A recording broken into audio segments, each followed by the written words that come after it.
Hare Krishna, Krishna Krishna, Hare Hare, Hare Rama, Hare Rama, Rama Rama, Hare Hare.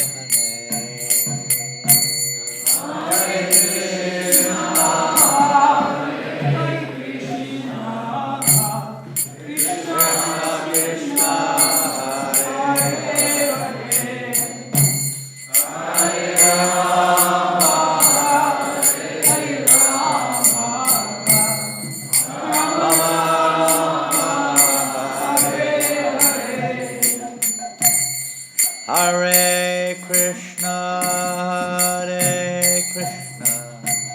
Krishna Krishna, Hare Hare, Hare Rama, Hare Rama, Rama Rama, Hare Hare, Hare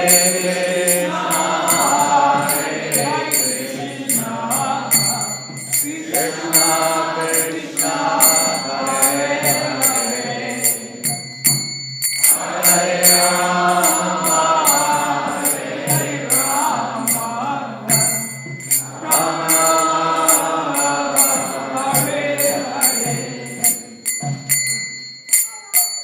Hare Krishna, Hare Krishna, Krishna Krishna, Hare Hare, Hare Rama, Hare Rama, Rama Rama, Hare Hare,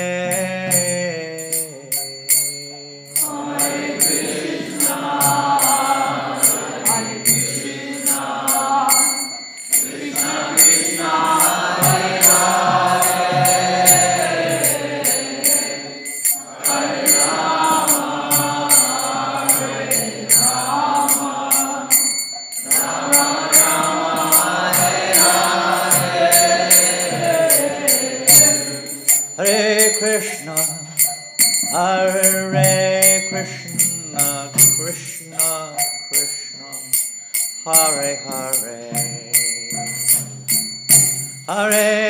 Rama,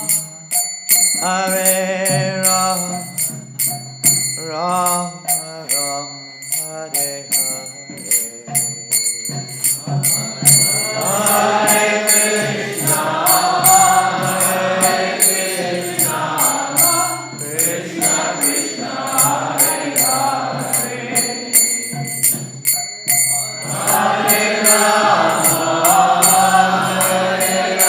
Rama, Rama Rama, Hare Hare, Hare Krishna. Hare Krishna, Hare Krishna, Krishna Krishna, Hare Hare, Hare Rama, Hare Rama, Rama Rama, Hare Hare, Hare Krishna,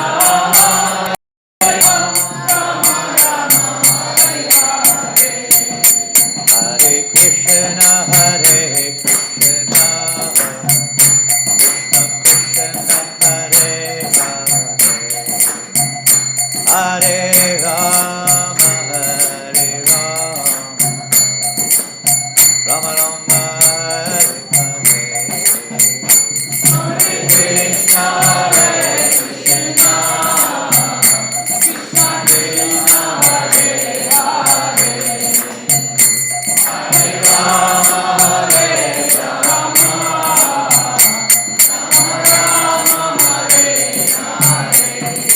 Hare Krishna, Hare Krishna, Krishna Krishna, Hare Hare, Hare Rama, Hare Rama,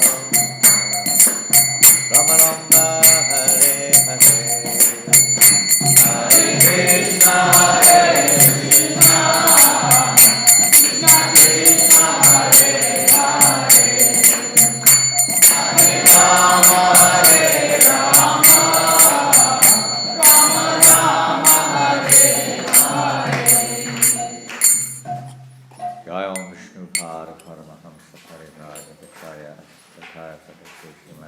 Sri Bhaktivedanta Swami Prabhupada ki, Sri Gaurnitai ki, Jagannath Baladev Subhadra ki, Sri Shivada Vallabha ki, Rantaraj Srimad Bhagavatam ki, Go Premanandi, all glorious to the assembled devotees, all glorious to the assembled devotees, all glorious to the assembled devotees, all glorious to Sri Guru and Grand, all glorious to Sri Prabhupada.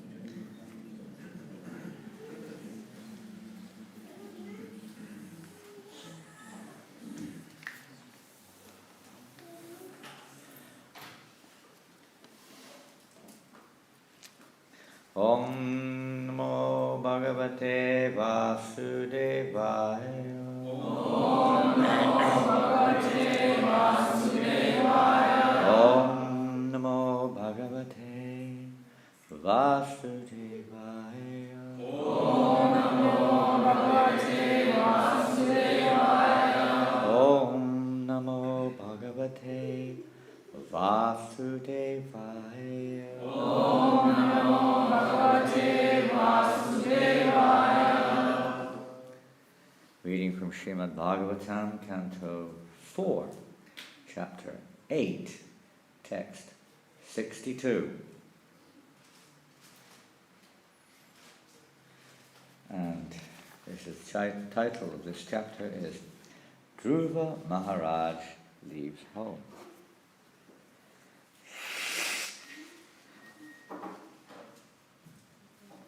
Please repeat. Iti uktaha tam parikramya pranamya cha nipaarbakaha yayau madhuvanam punyam hare Charanacharchitam Ityuktastam parikramya Pranamya cha niparbakaha Yayau madhuvanam punyam Haresh charanacharchitam Ityuktastam parikramya Pranamya cha niparbakaha Yayau madhuvanam punyam Haresh charanacharchitam Ityuktastam parikramya Pranamya cha niparbakaha Yayau madhuvanam punyam Haresh charanacharchitam Ityuktastam parikramya Pranamya cha niparbakaha Yayau madhuvanam punyam Haresh charanacharchitam Ityuktastam parikramya Pranamya cha niparbakaha Yayau madhuvanam punyam Haresh charanacharchitam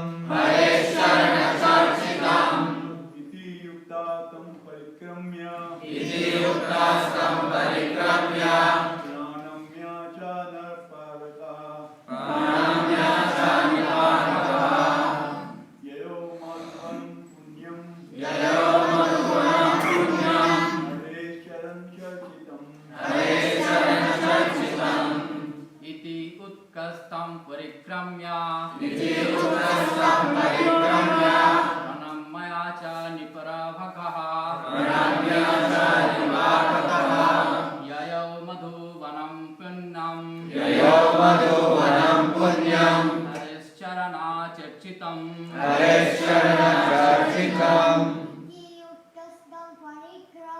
Ityuktastam parikramya Pranamya cha niparbakaha Yayau madhuvanam punyam Charchitam Iti yuktastam parikramya Iti Yuktastam Parikramya Pranamaya Chala Prabhaka Pranamya Chami Tam parikramya Iti Yuktastam Parikramya pranayama Pranamya Chami. Ladies.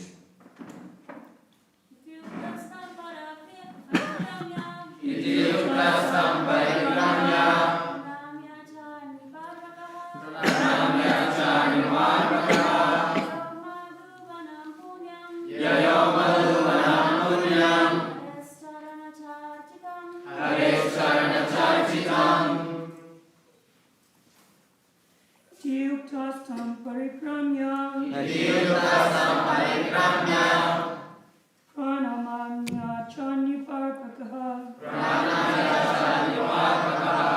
yayo madhuvanam punyam Yayo Madhuvanam Punyam parescharana charchitam Hare Charana Charchitam Iti Thus Uktaha Being spoken Tam Him Narada Muni Naramuni Parikramya by circumambulating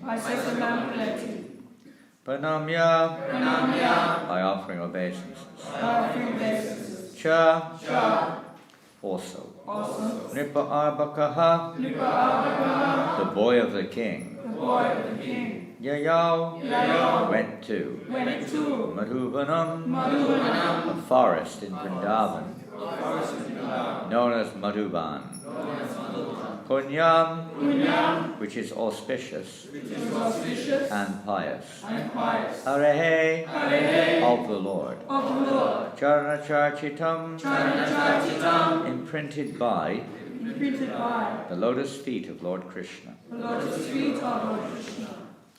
Translation, and there is no purport. Next few verses have no purports. We may read, I think, 3 verses today. So bear in mind, whoever's writing up the verse, and tomorrow we may not be going in, maybe 65 or something, we'll see. So the translation of this verse is, when Dhruva Maharaj, the son of the king, was thus advised by the great sage Narada, he circumambulated Narada, his spiritual master, and offered him respectful obeisances. Then he started for Madhuvan, which is always imprinted with the lotus footprints of Lord Krishna, and which is therefore especially auspicious. The next verse, 63. Tapovanam gate tasmin pravishtam tapuram munihi artitar hanako amuragya sukhasina uvachatam. After Dhruva entered Madhuvan forest to execute devotional service, the great sage Narada thought it wise to go to the king to see how he was faring within the palace. When Narada Muni approached the king, received him properly, offering him due respect, due obeisances. After being seated comfortably, Narada began to speak. So the story, of course, some of you are very familiar with, how Dhruva Maharaj, for various circumstantial reasons, became very determined to obtain a kingdom greater than his great-grandfather, and by the indication of his mother, Mother Suniti, he went to the forest to search out whom his mother said may be able to fulfill your desire.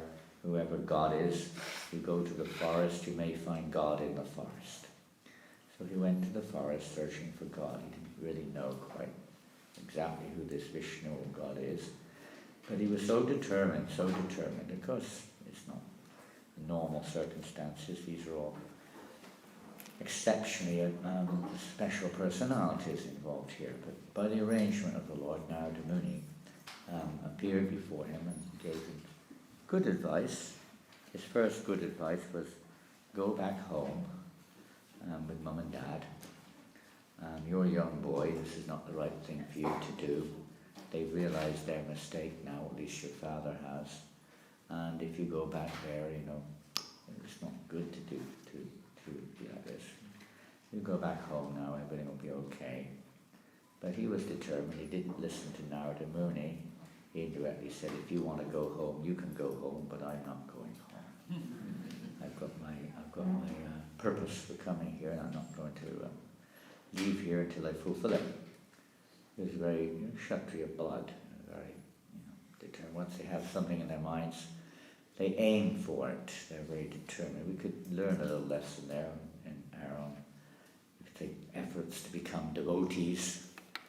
That determination of Dhruva Maharaj was basically unflinching, even though it was based, you could say, on a materialistic objective. Still, nonetheless, the determination was very great. Lessons we can learn. Prabhupada says the same thing sometimes. People in the material world, some of them are very, very determined, although they may have other activities going on, businessmen, politicians, sometimes even, special persons like sportsmen, or whatever they may be, musicians, students, scientists. They're very, very, determined to focus on their goal. Of course, it has a temporary effect, but still, for the time being, they're very focused. And devotees, we can learn, probably, so we can learn from that. We heard yesterday about being engaged 24 hours a day. We see this sometimes with I haven't personally, had association, but I know that some people are in positions of power or very important. They're 24 hours practically focused on their objectives.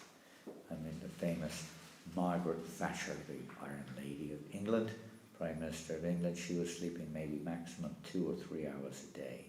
She was so focused on what she was doing. And I met people like this, I'm sure you all have, some of you may be like this. You're so, when you have that focus, nothing, you don't want to do anything else. Sometimes in a marathon, for instance, if you know what that is, in December, traditionally in ISKCON, the members of the society would have what we call the Prabhupada Book Marathon. And let's go back to the 70s, for instance, when it was mainly brahmacharis, brahmacharis, young men and women. Of course, we're in a different situation to most of you who are grihastas, working people and so on. But still, the principle is the same. They were what we were, on the marathons. You couldn't sleep or eat at the last few days. Literally speaking, it was like almost impossible to eat and sleep. I mean, you'd start putting a date in your mouth, and immediately you'd see somebody, you'd put it down and run after them to just took a book. Maybe with the date still in the mouth, We couldn't eat in the middle of winter, icy, freezing cold weather, and the maximum you could eat would be a cup of cold milk and a bag of dates or something, a whole day, and that would be it, in between things. You didn't feel it. Prabhupada said it was samadhi, it was full absorption. He described it like that. He said, this mood of the devotees on Sankirtan actually means you're in samadhi, full absorption. Samadhi is 100% absorption. Of course, the absorption of Dhruva Maharaj in attaining his objective goal, or that of a businessman, or whatever it may be, Stephen Hawking, whoever it may be, scientists, is for the wrong purpose. But the principle is just misusing the energy of the Lord. But a lesson can be learned there, determination. So Dhruva Maharaj had that determination. Now he entered into the forest. Eventually Narada Muni gave him instructions. You see, this boy, he was testing him. He's very determined. He is not, he's not just a kind of like a temporary, just a fad. Sometimes parents say, oh, it's just a fad, don't worry, he'll be okay tomorrow. You get your kids, many of you have had kids or have kids. And sometimes, they get upset about something and they say, I don't get it, And tomorrow they'll forget about it. And they'll forget about it altogether, and something else will be on their agenda. So you don't take it seriously. So he's testing to see how serious the boy is. That's another thing that in this case is Narada Muni, the spiritual master. Even the Bhagavatam, we see Shukadev Goswami testing Maharaj Parikshit. End of the 5th canto, the hellish planetary systems are described and this and that. So out of natural compassion, Parikshit Maharaj was asking, how are people going to become relieved from this? So then Shukadeva Goswami explains that, by atonement, prayaschitta, by doing a materially good act, you can counteract all these. So Parikshit Maharaj thought, what is this? This is not going to work. He didn't accept it. He questioned his spiritual master. This is not going to work.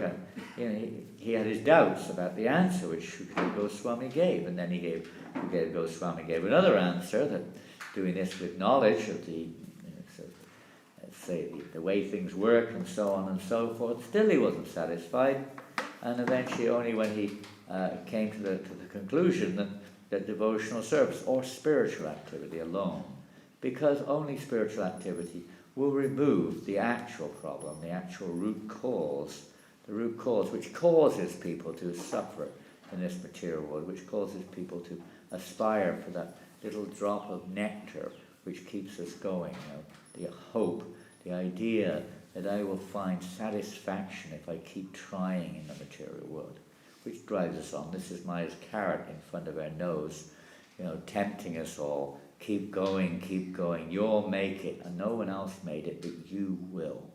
Keep trying, don't worry. And it's like this incentive or this driving force is there, more or less, by the arrangement of Maya, in everyone's lives up to a certain point. Sometimes it just gets beyond the point. But in principle, it's always there. We've got to make it, we've got to succeed. It's the same with Dhruva Maharaj. I've got to get it. He wasn't going to turn out. So anyway, Maharaj Parikshit passed the test. Shukadeva Goswami was happy.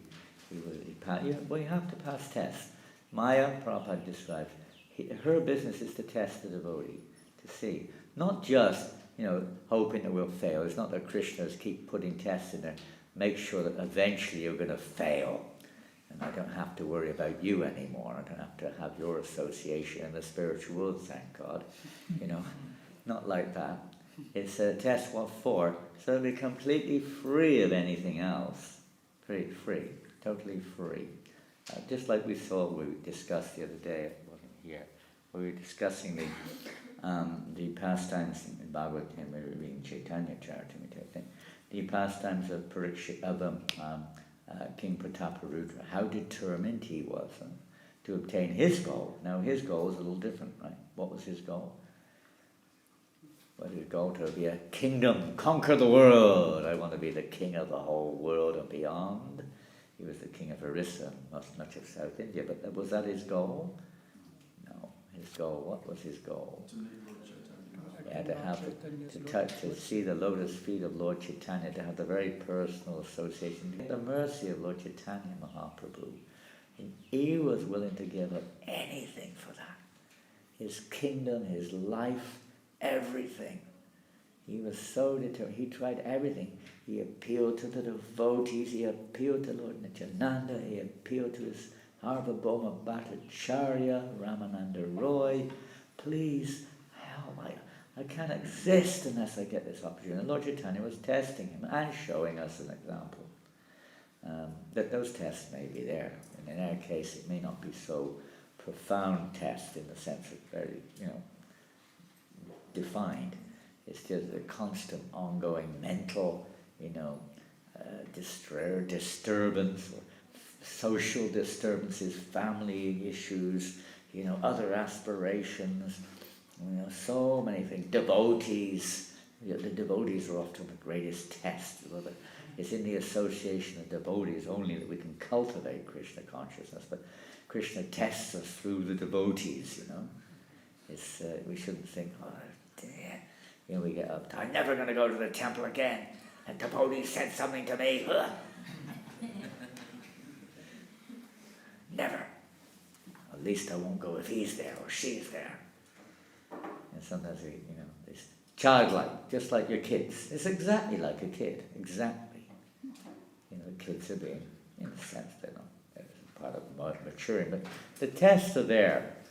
The tests are there not to try to stop them, but to try to strengthen them, to try to prepare us. We can't enter into the spiritual kingdom as easily as that, isn't it? Oh, where are you going? Are you going to Vrindavan this year, Prabhu? Oh yes, I've got my tickets. I've already booked into the MVT. I'm on my way, and we got lots of money for spending there on all sorts of nice things to bring back.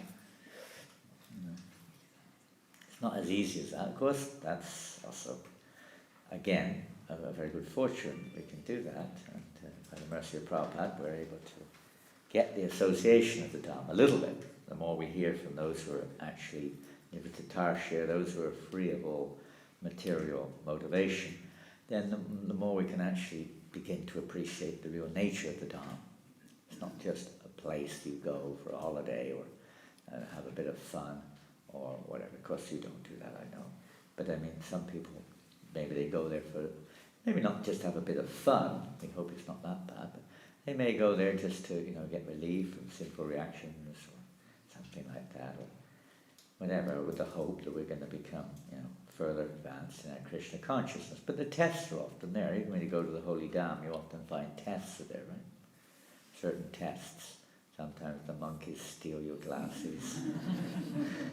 Sometimes you get, what we would say, harassed by some pandits or whatever it is in Varshan or in Nandagram or in Gokul or somewhere or another, isn't it? It's like, even your Indian body, they know you're not Indian, they know you're from Australia, they can read you like a book. The Australian Indians are the best ones to go for sometimes, because they know they've got a few rupees in their pockets. They don't want rupees, they want dollars, a few dollars in their pockets. So they're kind of not so keen on the Westerners, because the Westerners have they're kind of seasoned in this regards now. There aren't many of them there anyway. It's mostly Indian devotees now. So anyway, they can read you. And maybe if the weather, maybe the stomach sometimes gives us a test, doesn't it? Some of you may have had Delhi belly when you go to India or something like that. A few things, or maybe you get, some cold or whatever it is. The culture, being stamped upon as you're trying to pay your obeisances in the Krishna Balaram temple during Kartik, with 10,000 Rajasthani ladies trampling over you on the way towards the altar. Whatever it may be, being crushed to a sardine, trying to take you're taking a nice darshan of Radha Sundar, and all of a sudden 50,000, pilgrims pour in like a tsunami. You're kind of crushed up against the stone there. You can't get out. It's like, you're trying to offer your lamp, and some push forward, and come with his lamp and catches your hair or something. Then you find your gold rings have all disappeared, earrings have all disappeared.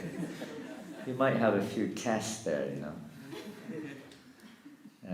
Well, many other things maybe there. The mosquitoes, not so bad as it used to be. In Mayapur there used to be, as soon as Gopanim started, on mosquito radio, the reserve forces would come in by the million to Mayapur. There's some very, very tasty white-skinned restaurants have arrived. We need at least 50 million, more mosquitoes to.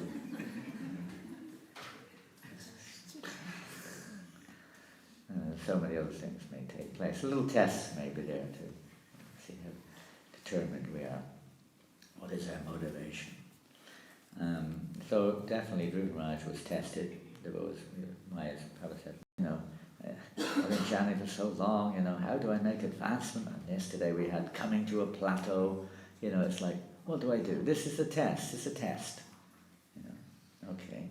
It's not all easy going. If everything was easy going, that's another thing. Same in the material world. Krishna's very kind by giving us suffering. Imagine if the material world was all roses.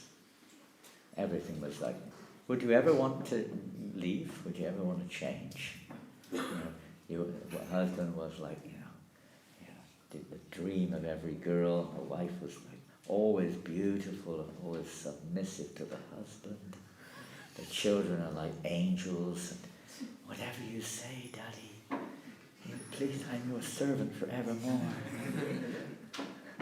And the government said, my dear citizens, whenever you have a problem, please come to me and we will satisfy all of your desires. And we're only here to serve your needs. We will make sure that there is no suffering in society. We will not tax you. And everything was nice. The weather was always nice. Everybody was nice with each other. Will we ever want to leave? There was no poverty, and the prasadam, maybe whatever it was, the food was always just what you wanted. And you had, when you didn't have to work very much, and the work was what you liked doing anyway, right? Wouldn't it be nice? There was no cancer, there was none of these problems in society. Wouldn't it be nice? No old age. Huh? No old age. No what? Old age.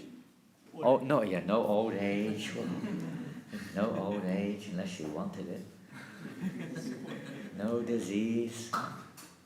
No death. Well, even in the heavens there is death, but you don't think of it as like the heavenly. That's what people are wanting. That's why they're all asking to go to heaven, if they believe in that sort of stuff. That's kind of a little bit what it's like, but there's always a little bit of fear. There's always a little problem, but not much. It's pretty. That's why it said in the heavenly plants, it's pretty hard to, take up pure devotional service. You may be pious, and you often find out rich people, they may have some kind of mundane piety. They may even have some sentimental religion, but it's only related to, material sentiment, basically. It's not give up, let go, give up all. And it's like that even with King Prataparuddha. He had to, although he'd already given up everything in his heart, Lord Chaitanya was just testing him to show the greatness of this devotee. And then finally, of course, he did. He gave up his, as Lord Chaitanya said, Naham vipro na chanarapati na bivaisho na shudra naham vani na chudra. We're none of these things. So he gave up even the external designation. Lord Chaitanya's problem was really not an internal one with him. It was an external one, that he goes by the designation of king. Therefore, he cannot intimately associate with him. That's the problem. We go by these as long as we've got these designations. Oh, I'm a woman, I'm a man, I'm a this, I'm a that. Then there's a barrier between us and pure devotional service. We can utilize that designation. We shouldn't be attached to it. We shouldn't be, trying to establish it as me, as us, like that. This is one of the tests we may fail in. I'm a Brahmin. I'm whatever it is. I'm a scholar.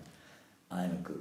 And these are different tests. We're none of these things, Lord Chaitanya said. Of course, he's asked everyone to be a guru, but that's a different thing. It's not exactly a designation in one sense.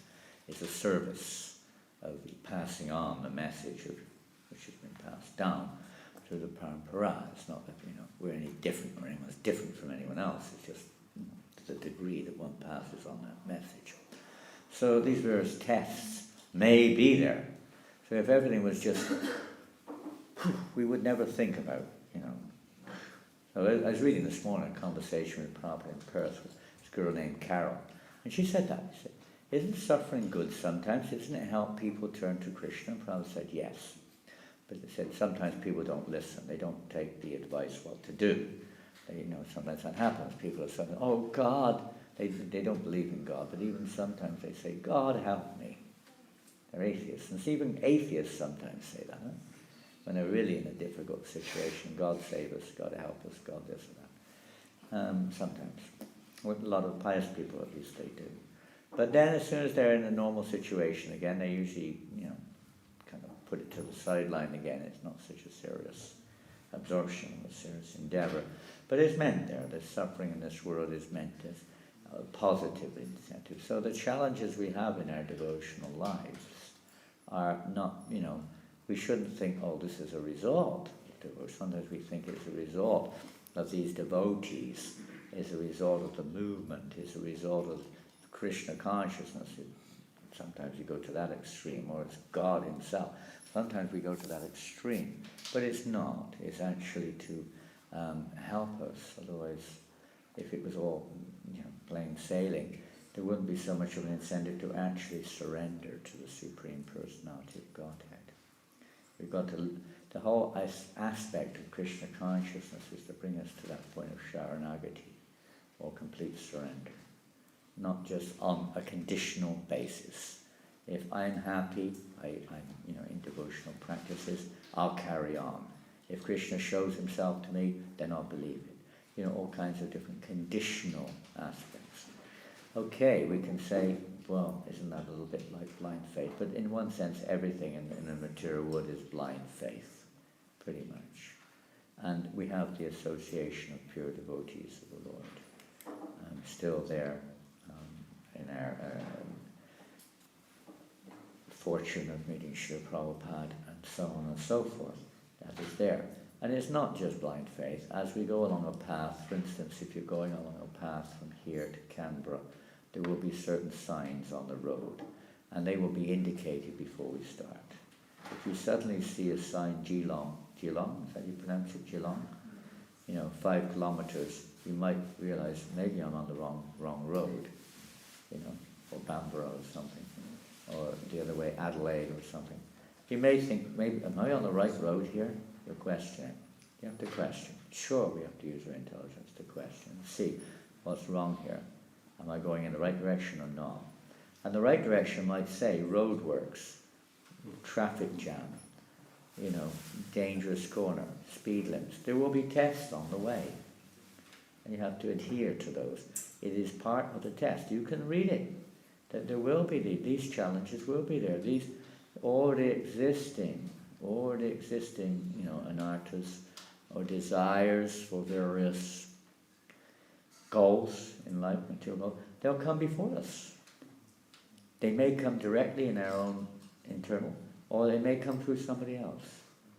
And it's not that devotee or that person is like, damn it, if I've just got to get them out of my picture, then I'll be okay. Krishna might be teaching us something through that. He may be revealing us something. He may be testing us. And Prabhupada does describe that in many places. But when somebody puts us, what we consider anyway, into an awkward situation, we should see this as Krishna's mercy. Even if we don't understand what I'm to make of this, we should at least understand through this person, Krishna is relieving me of some of my bad karma. Now, bad karma is not just sometimes we hear devotional service, clear stuff, but it's deeper than that. When we talk about karma, it means the tendency to perform activities which lead to future entanglement within this material world. False identifications, attachments to this false identification which we have, are being challenged. They're being challenged. And because we're attached, we get affected. We get affected by it. We become disturbed instead of seeing how Krishna's hand is working. The whole essence of Krishna consciousness is to see how Krishna's hand is working, not just when things go what we perceive as well. It's only a perception, because from the soul's perspective, it's neither good nor bad. But we're still seeing it through our, conditional understanding of who we are. So therefore we get affected by the reaction of whatever happens on that conditional plane. We become happy or distressed, happy likes and dislikes and so on. All these things occur. So Krishna will test us. Why? To try to remove all of these upadis, upadi, being near muktam, to remove all the upadis, all the false identifications which we have. That's how we may still, on the external platform, obviously have to interact in a way which is appropriate, especially if there's some, misbehavior or whatever. We may accept that I deserve more than this. But still, in certain cases, one has to act with intelligent common sense, but without being, affected, so to speak. Without being, I'm going to get my own back on them if it kills me. Sometimes we feel like that. Childish mentality. I hate them, or love them, whatever. Childish mentality. If they satisfy my condition, I like them, and if they don't, I don't. A childish mentality, isn't it? So in a sense, Dhruva Maharaj was like that. But he had the good fortune, as we heard yesterday, of meeting a devotee of the Lord, a pure devotee of the Lord, who then avails of our foolishness, as he did here, devotional service. Dhruva Maharaj didn't know what devotional service was from a barge pole, He didn't know what it was. But he gave him devotional service to perform, chanting the names of the Lord. Om Namo Bhagavate Vasudevaya. Again and again and again. Chanting. Well, naturally, he wasn't doing anything else. He said, you've got to focus on this 100%. And no eating, no sleeping, nothing, not even breathing eventually, as you may well know. He stopped even breathing. Focused. One becomes very focused on one's goal. Everything else becomes, even the tests, it's like a mother. Sometimes a mother with her child, in certain circumstances, even though there is some other maybe her leg has been cut off, maybe she's been shot, but her whole consciousness is on the child. She doesn't even bear that in mind. The pain that she's experiencing is irrelevant. All that matters is the child. The mentality of a mother sometimes. She's so absorbed in goals, or a lover, or their beloved. There's so nothing, even though there's so many other causes of disturbance, that type of focus is there. So Dhruva Maharaj was like that, so focused on his goal. His goal wasn't pure devotional service, but he met a pure devotee who gauged him, and just like Prabhupada did. I don't think most of us, some of you Indian devotees may progress that far, but most of us didn't really come and think, I'm going to the temple to get pure devotional service. Probably don't know what it is really. Well, maybe we still don't. I mean, we're learning, we're trying to understand what it means. Yeah. Anyavilasita ashrinyam yanakam adyanagatam. It's without any of these motivations, without any of these false identifications, without any coverings of any kind. And in the association of pure devotees, that is made possible. It's made possible. As Dhruva Maharaj shows here, the determination, even if we don't know, even without our knowledge of, the real objective, if we have that good fortune, that's why good fortune is the essential factor in a change of heart, where we're no longer seeing through these conditional eyes, these conditional perception, and judging the world accordingly. I'm American, I'm Indian, I'm a man, I'm a woman, I'm a Hindu, I'm a Buddhist, I'm whatever it is, all these different things. I know what I'm talking about, etc. All these are false coverings. We have to see through Shastra Chakras, the eye of Scripture. So the pure devotees, they engage us in such a way that gradually we become purified of all these designations. We can't imitate Dhruva Maharaj and go to Madhavan standing, whatever he did on one leg or something, for just standing there chanting Om Namo Bhagavate Vasudevaya. We're not expected to do that. We are given the medicine to chant the Hare Krishna Mahamantra. And the forest, the whole woods. Now, if you go to Madhavan now, you won't see many trees around. There are some, but not so many. But when Dhruva Maharaj went there, it was full of trees. It was a dangerous place. The forest is usually a dangerous place, full of snakes and tigers and dangerous animals. And he's a young boy. He may not even know that. But he's, again, he's not worried. He's just fixed on his goal. There are many dangers in this world. We may be harassed in so many things in different ways. Every step there's danger. So the devotee has to be focused, and Krishna will protect us from all dangers. And that doesn't mean that we're not going to die, or no one's going to pester us. We're not going to get arrested. It doesn't mean that. It means we won't be disturbed by it. We'll be protected in that way, undisturbed.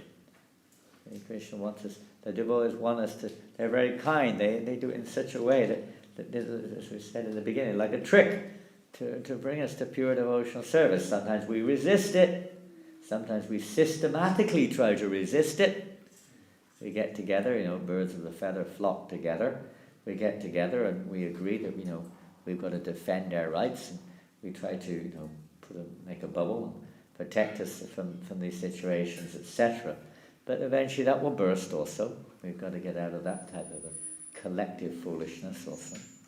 And realize that we have to, if we want to attain the goal, we have to accept that there will be some tests on the path. and they're for my benefit. They're good. They're good, and we help others to also be positive. And it's not just tolerate the tests.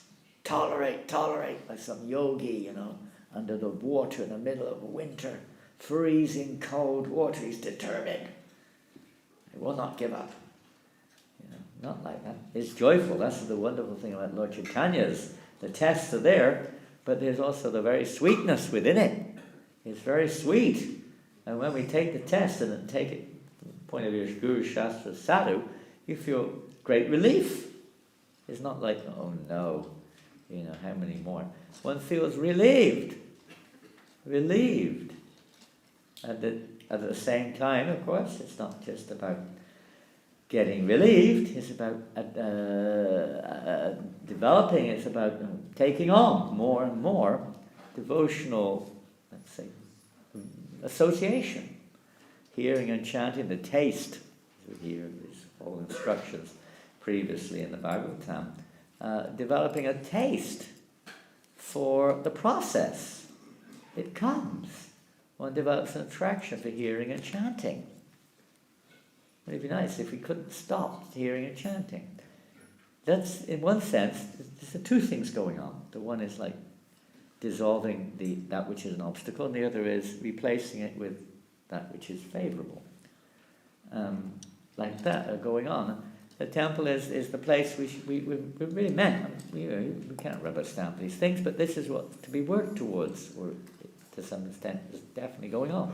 You come here and you get that, refueling. It's like a tank. You go there to refuel at a petrol station. Huh? You fill the tank up. You're supposed to fill your tank up when you come to the temple. What with? Prasada? Okay, that's good. Fill the tank with prasada. I only go there. I eat as much as I can and take away as much as I can. It's good. If the temple authorities allow you to do it, they might get on your case after a while. They usually do, most places. Anyway, you just come here to eat. Why don't you do something useful, do some service, or at least give a donation, something or other. Now, that's giving us a chance to go a bit further. It's not like trying to rebuff us. It's supposed to be a chance to go further. Because unless we give something, and you can't approach Krishna directly, we've got to go through Radharani. Radharani is the personification of devotional service. She's also the source of the goddess of all the goddesses, but the goddess of Lakshmi Devi. So when people give something, they're actually becoming more eligible to approach Krishna. You approach Krishna through Lakshmi, through Radha, through his internal energy, through his personified as Radharani. So it's for people's benefit that they give a donation. It's not for our benefit, it's for their benefit. Otherwise they can't directly approach Krishna. It's not possible. Mercy, devotional service is Radharani. She's the personification of bhakti. So by engaging a little service, then one becomes more eligible to receive the flow of mercy from Krishna. So people may not know that. They think, why are you asking me to do it? They don't realize this is mercy. They think this is no annoyance. They don't know that. Pestering me for money. It's not. It's to help release you from the material world. You think this is my money? It's not. It belongs to Krishna. It should only be used for Krishna. And if we give 1 penny, 1 cent, the floor and do something, tidy the place up, something at least. They're just coming and take, give. Ultimately, this is a place where we eventually realize we're just here to give our very self to Radha Vallabha.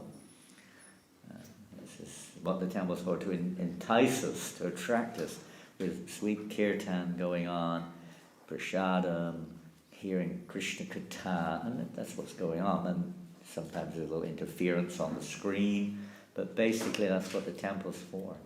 And if we can realize that, to create that atmosphere which will attract the hearts of people. I remember one time I was in Vrindavan in Krishna Balaram temple. It was 6:30 in the evening, and kirtan was going on. Indra Prabhu was leading kirtan, and if any of you have been there when Indra Prabhu was there leading kirtan at 6:30, just summertime or summertime timing, so to speak, and the temple's packed, and there's one bus came. It's a mystery tour from Delhi to Agra. And they stopped off in Vrindavan, much to the shock of the German businessmen who were on board the bus. And they parked right in front of the Krishna Balaram temple. Maybe they couldn't get any further because of the traffic jam, I don't know. But they came, they were probably horrified by the scene which they were experiencing. They couldn't even cross the road practically. You know, how the cars are, they're like that far apart from each other, you know. They've got to climb over the bonnets to cross the road, basically. Unbelievable. And, you know, they're already 6 wide on a 1-lane road. And a bunch of German businessmen got out the bus, and some of them, when they thought what they were supposed to do, went back into the bus again, and some of them went into the temple, came in, and a group of them came into the Krishna Balaram temple. It's not easy to enter Vrindavan now, some of them weren't quite ready. So they came into the temple, and I was watching them, and the kirtan was going on, very powerful kirtan. Some of them looked kind of, they were just kind of looking. I went to talk to them, intelligent, spoke English and so on, of course. And then I said, what do you think of this? And one of them said, it's the most amazing thing I've heard in my life. I've never experienced anything like this before. Is that I've heard, you know, I've been to many churches, I've heard all kinds of, you know, Philharmonic orchestra music, I'm into music and like that, you know, but I've never heard anything which penetrates the heart quite like this. He says, whoa, he says, it's gone right into my inner heart. I don't know what it is, but it's very powerful. It affected him. It had a very powerful effect. When the kirtan is pure, when the kirtan is strongly pure, it's not based on our conception, it's not based upon our conditioning, it's not based upon trying to attract other people even. It's simply based upon, you know, service to the holy name. Full absorption, 100% absorption in service to the name. Everything serves that purpose. Name, form, whatever. It's fully absorbed like that. And that's the intention of this movement. That was Srila Prabhupada, what he brought to the world, and that's what he is. 100% absorbed. And in his association it picks up. And for instance, when I first came to the temple in 71, the whole temple because there were some very old devotees in the temple, some of the devotees had been in the movement 6 months. They were considered old devotees. Literally, relative perception. It's like a child. If the child's 4 years old, a child that's 5 years old is kind of old, you know. They look, oh, he's 5, you know.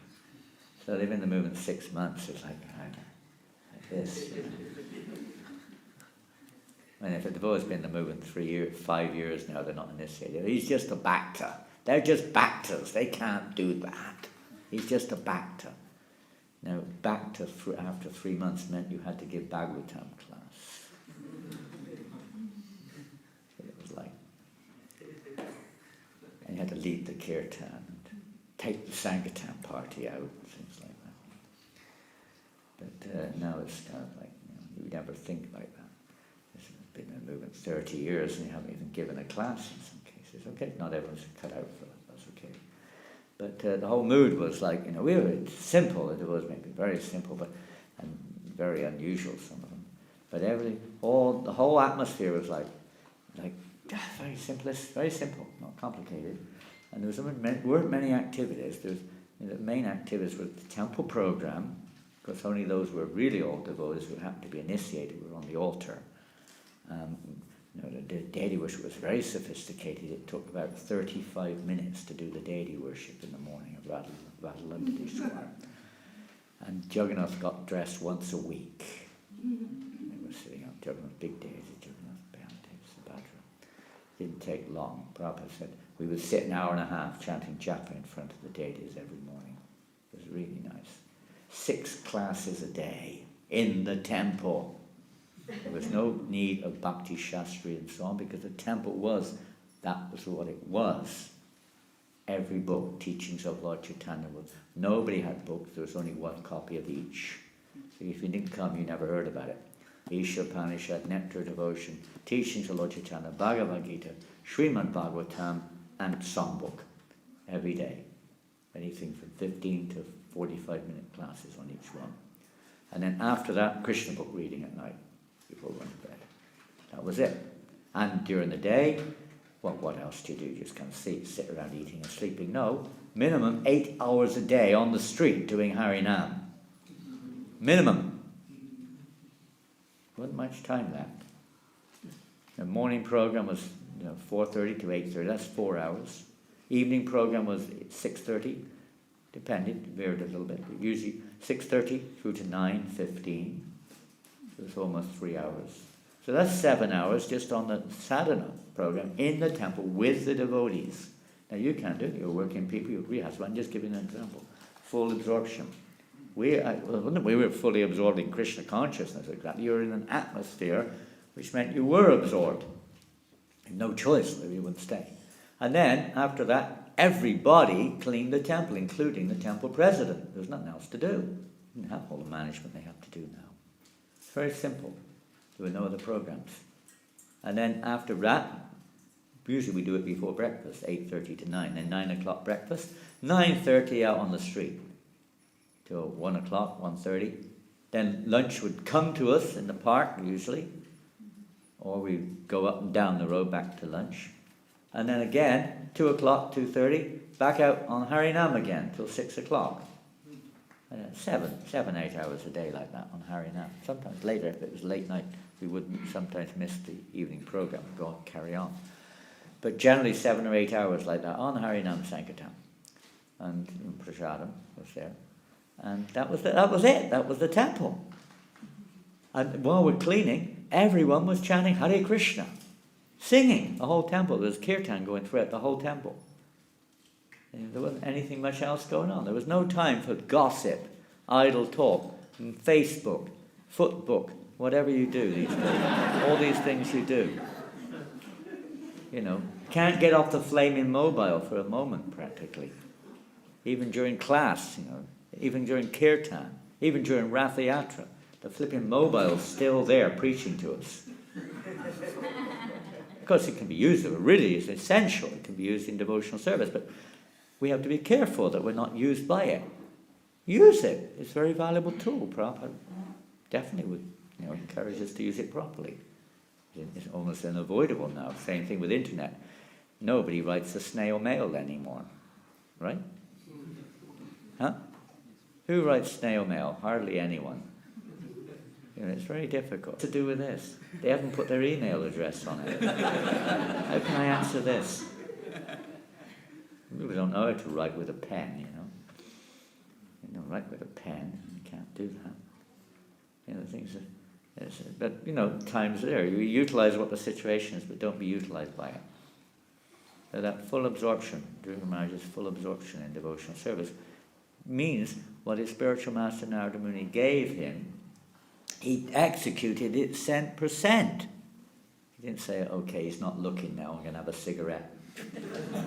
Get down off his 1 foot, go behind a tree. Where's my mobile? Quick, let me look. It must have a lot of internet by now. I've been standing there for 6 months. Jeez, 5 million letters, oh my God. It wasn't like that, It's terrible, there's no girls around here, what am I going to do? It wasn't like that, It was completely absorbed. So we can't have that determination, but in an environment, create an environment which facilitates, it's not going to happen overnight, but facilitates that, so we become more and more absorbed in the medicinal environment of hearing and chanting about Krishna, the enthusiastic environment. Hey, clean the floor. Clean the floor, get out. It's not very attractive, Why don't you do it? You dare challenge me? You rascal! Don't you know who I am? I'm the temple commander.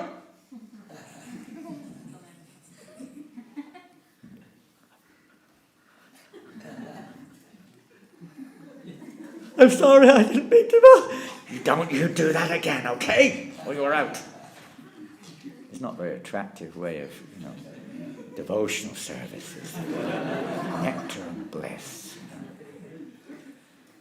Even if the mood is like that, you may not say it like that, but sometimes the mood is like that. It's not the mood of, of that loving attraction, how sweet nectar. You want to share that opportunity to wash the pots with someone else, or to clean the floor with someone. You want to share the pleasure of connecting with Krishna. The devotional service should be attractive.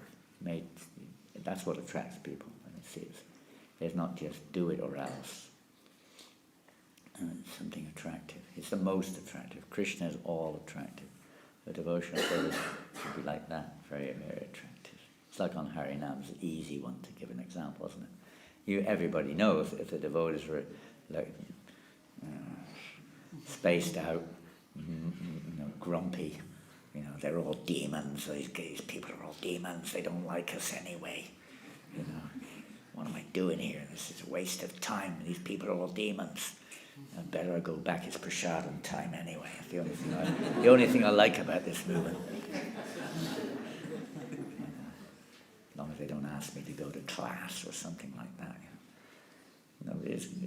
There's attraction. People are they're a magnet. It's a magnet, attracted. The soul is attracted. It's got to be like that. Something which attracts us, captivates us. Even the philosophy, it's got to be attractive in a sense. Because that's where you speak some philosophy to people who are not really, able to digest it. It's like foreign language. Foreign language. Completely foreign language. There's a funny one devotee in Spain, when Brahmacharya, he did a joke book, Krishna conscious joke book, and one of the jokes was Harinam party. There were many funny jokes. I'd give it to him. He had a very good sense of humour. One of the jokes was, the devotees were on Harinam. You've seen, maybe you don't see it much now. I did see it in Melbourne a few years ago. Some Christian, they're really going for it on their whole thing. They're into their own thing, but nobody's interested. The whole society is just like a society of sophisticated cats and dogs. So they stop, the kirtan's going on, and they stop, and one of the senior devotees, he'd been in the movement a long time, stands up to give a lecture, 2-minute lecture to the people, and the first thing he says is, "This is a society of cats and dogs." He's shouting. The people are walking by, "Oh, that's not for us, it's for cats and dogs." And all of a sudden, all these cats and dogs are all running up and all sat there with their tails wagging, and he's shouting, "This is a society of cats and dogs." That's what they make of it. I remember one time we were at a program. This was the first public program I went to. It was in a village south of London. It was the middle of the winter. It was February 72, I think. Maybe early March, something like that. And it's the first kind of that type of public program I went on. And it was in a young Christians group. It was young Christian men's group. And they met above the pub. So we drove there. We had one old beaten up Volkswagen. I was the only one with a license in the temple on it. I just joined, I was the only person who had a license, and everyone was driving without licenses. So they asked me to drive. So I drove this beaten-up old vehicle there, but they never gave us any money because they said that for petrol. They said that they'll give you money at the program. They promised to give some money. So we went to this program, and it was quite a cold night. We were very skimpily dressed. So we went to the program, and we went in, and I was just really new. And so one of the older devotees, back to Paul, gave the lecture. He'd been in the movement since December. He spoke for about 10 minutes. I can't remember what he said. It was something very simple. 10, 15 minutes. They said, "Are there any questions?" And somebody put their hand up and said, "In the Bible it says Jesus is the way, the light, the truth, and nobody comes to me but through him, blah, blah, blah." He went on like this, And so what have you got to say about that? It was kind of a challenge. It wasn't really a question. It was kind of a challenge and all that stuff. So Paul started on.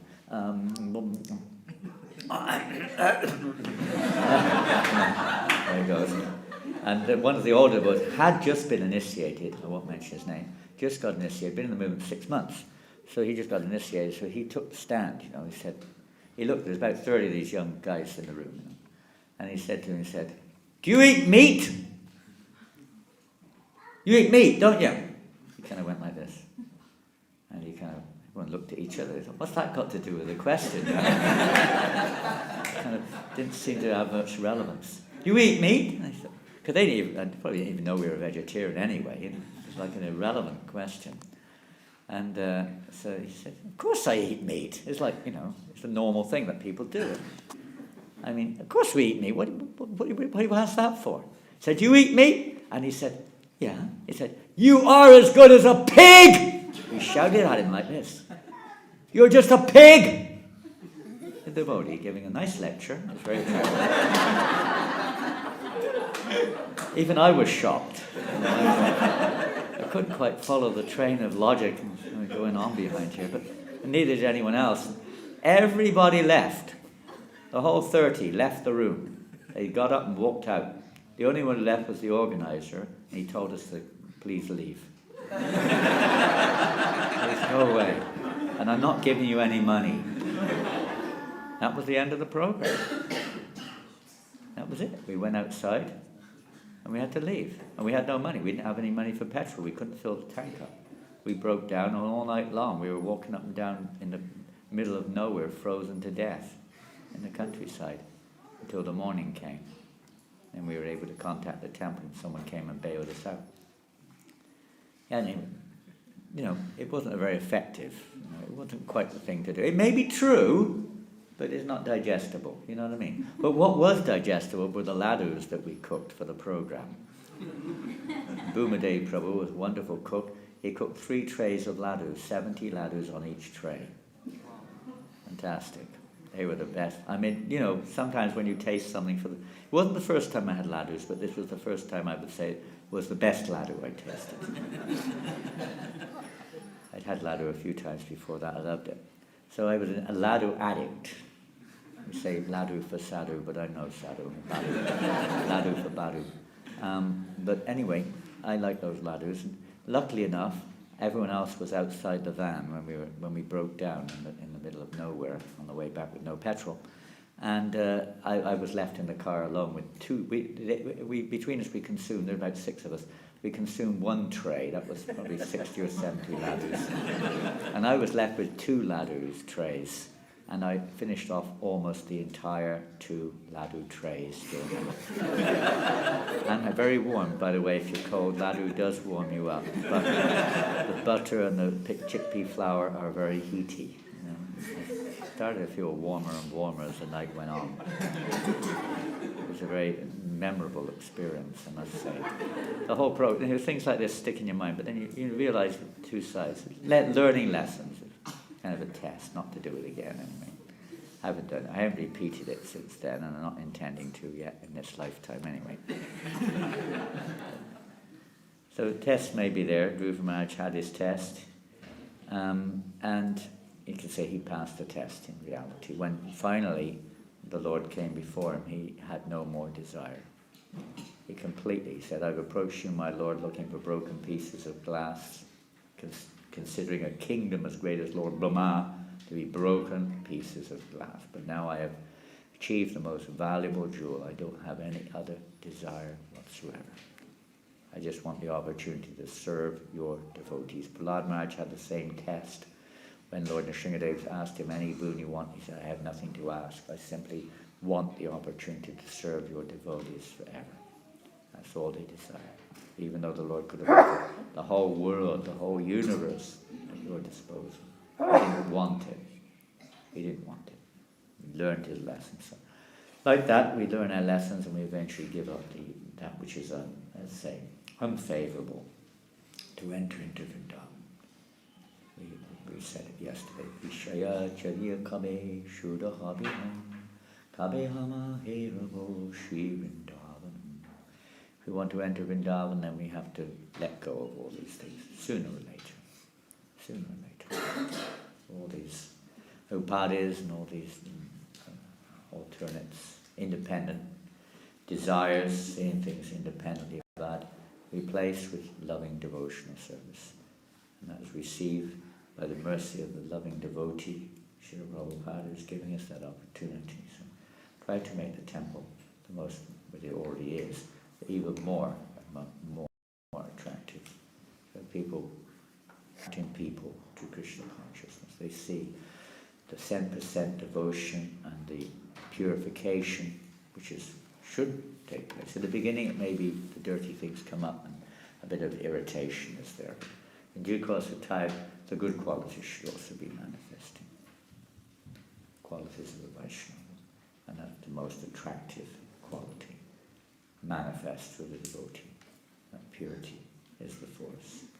Srila Prabhupada ki jai. Well, I didn't cover both verses out of the two. So tomorrow is 64.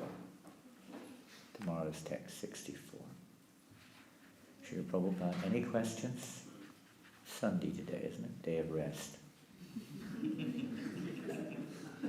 Day of rest.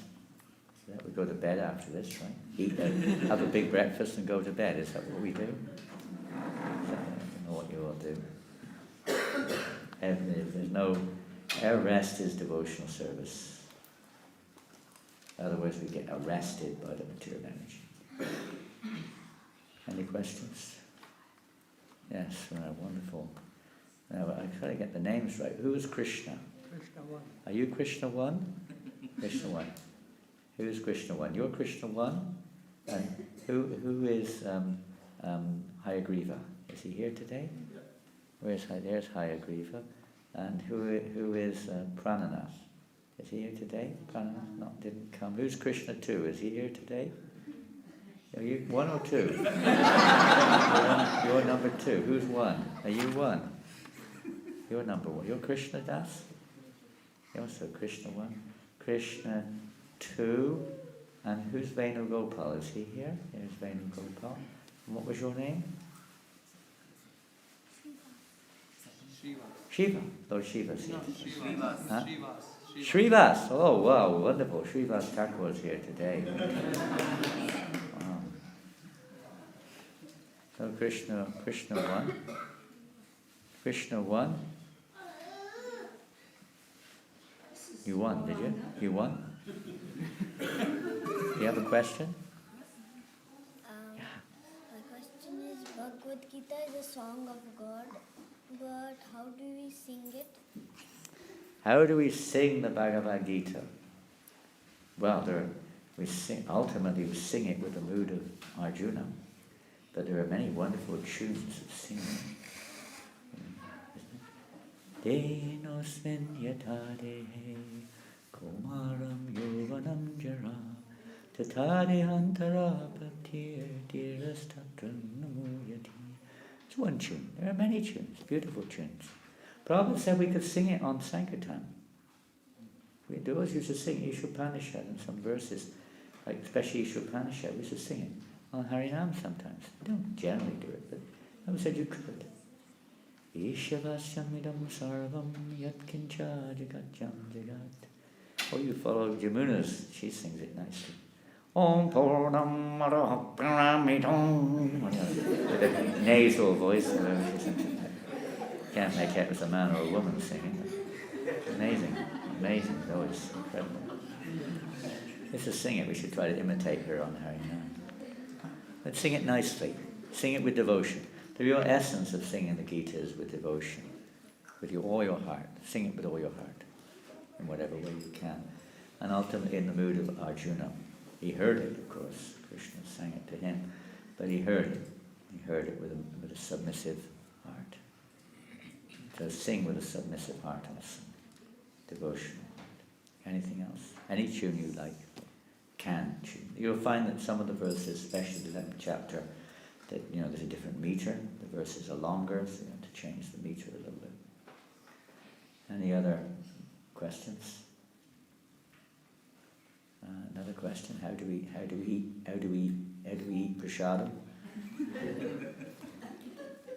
That's not difficult.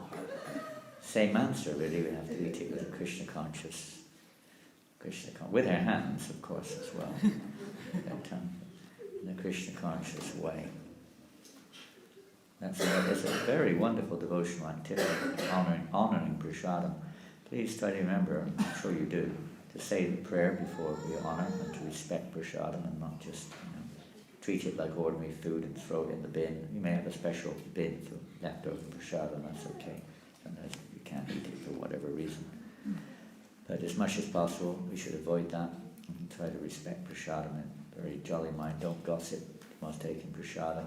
Try to keep it Krishna conscious environment. Talk about something related to Krishna consciousness, if there's no reading or whatever. Anything else? Yes, Prabhu. Thank you, Maharaj. Just wondering, Dhruva Maharaj, he's praying with so much determination. So, in our Krishna conscious activities, also, how do we develop the determination to chant and to perform practice? Determination is a good word. It literally means what it means. Terminate means to stop, and determine means not to stop. Determination, how not to stop, no matter what comes its way. It's like Prahlad Maharaj. Any of these great devotees, even the demons, Hiranyakashipu, what comes along, they don't stop. They carry on. Wind, rain, blizzards, snow, food, whatever it is, they carry on. They're not fair weather people. Right? We sometimes are what we call fair weather sun lovers or something. You know, when it's snowing, we don't go out. I had an experience just now in France. Rushio, probably this is Rushio, he's travelling with me. In France, we were going on a little bit. We tried to go out on the book marathon this year, a little bit in Paris and other places. And he wasn't with me that day. I went travelling for 4 days with some other devotees. And we went to this place, and they said it's the coldest city in France. And it was the middle of December. So on that day happened to be chosen by Lord Indra or somebody as a day to throw down non-stop blizzard, rain, and then it turned to sleet, and it was icy cold, and the wind was blowing, and hardly the day you go to the coldest place in France to distribute to Prabhupada's books. We were there, and it was really, the other two of us were just like, they just stood under a shelter and just chanted all the time. Kirtan, which was the cause of whatever success, and I was just stood in the middle of whatever people were coming down this wind-blown street with no shelter at all, zero shelter, none. Just a little shelter, tiny shelter, enough for 2 people. They were stood under there chanting. And people were coming, running to get out of the weather. And luckily I had my Gore-Tex coat on. So I just let go and just went for it. That was just to read more Bhagavad Gitas that day than any other day of the marathon, by God's grace. It was, I was determined. I wasn't going to stop. Sometimes you get those little bursts. They not non-stop, and the result came. It was very interesting, but it's not like, oh, the weather's terrible. No, I'm going out in this weather.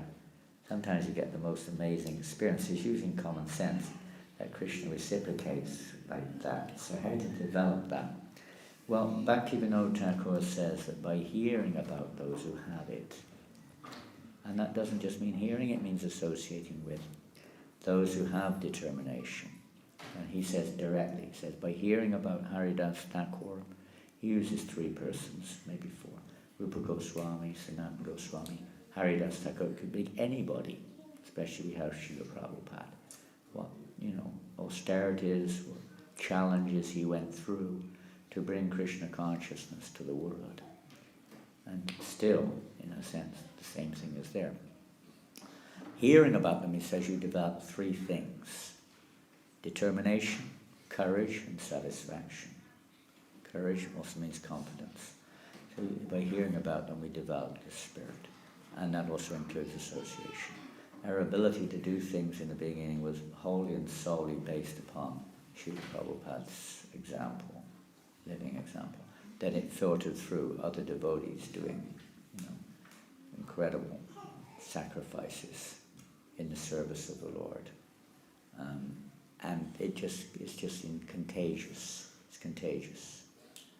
So association, we develop determination, which is characteristic of the soul, but covered over by so many other mixtures of, you could say, experiences and motivations, different vrittis and so on, which diverts it constantly. You get determined and stop, something else comes in, you go over there like ducks. You ever fed a duck?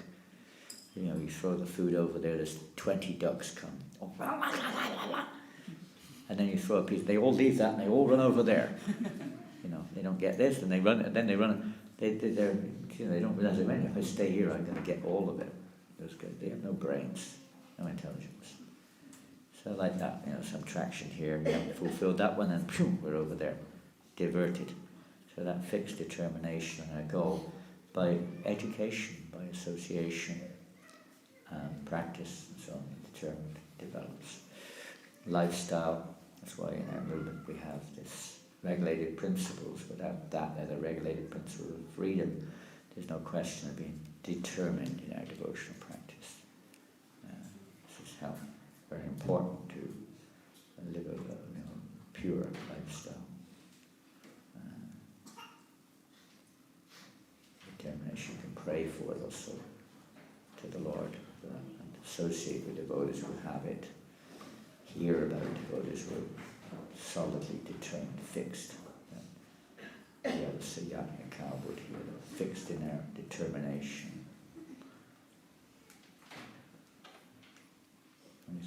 It's getting late. Srila Prabhupada ki jai, Gaur Premanandi. Thank you all very much. We do have something very special here. I remembered. Rushi was supposed to remind me, but this morning I remembered. Here we have the imprint. Some of you have seen Prabhupada's lotus feet. Rushi will give the usual Nishringa oil, which you've had 10 million times, but it's never enough. He will give you on your wrist. We have stickers. Get the stickers. For the kids, for the children, come and give them Jagannath stickers first. For the children, we have Jagannath sticker. Okay, here you go, guys. Hari Bol. Hare Krishna. Yeah. Oh, and Prabhupada's lotus feet. There you go, boys. Come on. Hare Krishna, Krishna Krishna, Hare Hare, Hare Ram.